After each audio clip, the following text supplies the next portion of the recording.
nola bai, nehar egiten ikasi bartzola.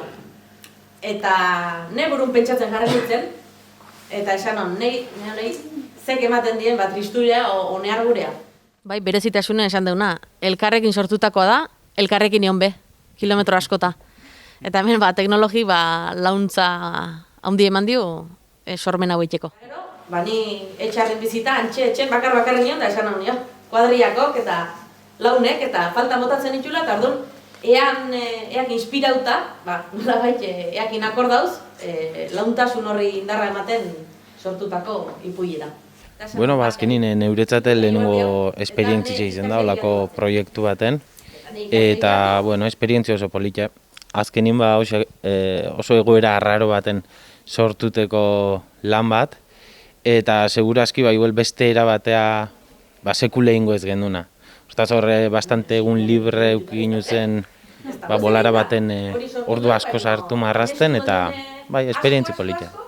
Bai, egi esan geok familia hundi eta launo ezaun askokok, eta horrek asko launtzio saltzeko garaien, zabaltzeko garaien. Haundina, danetan haundina izan nahi dut! Eta bere launek, zaparraratan malko botatzen zituenen, beak, bere malkoi eutsi itzen zien barrun.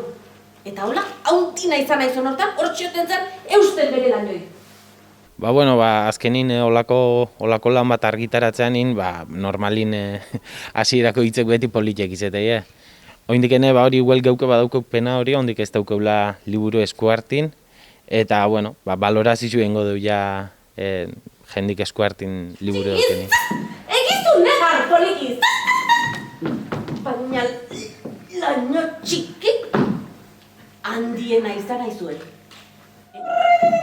Guk lortuko deu laino txiki malko botatzea.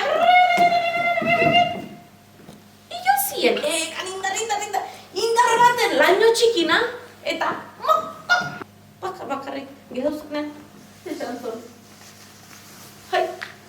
Pentsauta bai, eta ideak bai, baina bizi soziala hoendik eta hondigoa. Orduan, hau ez da gure lana, esan nahi dut geok beste lan bate bauku, hau afizio bezala sailkau daikela esan daike, eta, bizien nola bai antolatzen danen, ikusikoa nun eta noiz eta nola hartzen dan denborea, hori sormen horik edo ideia horik pixkat horrazteko eta zerbait sortzeko, baina errotea beti martxan.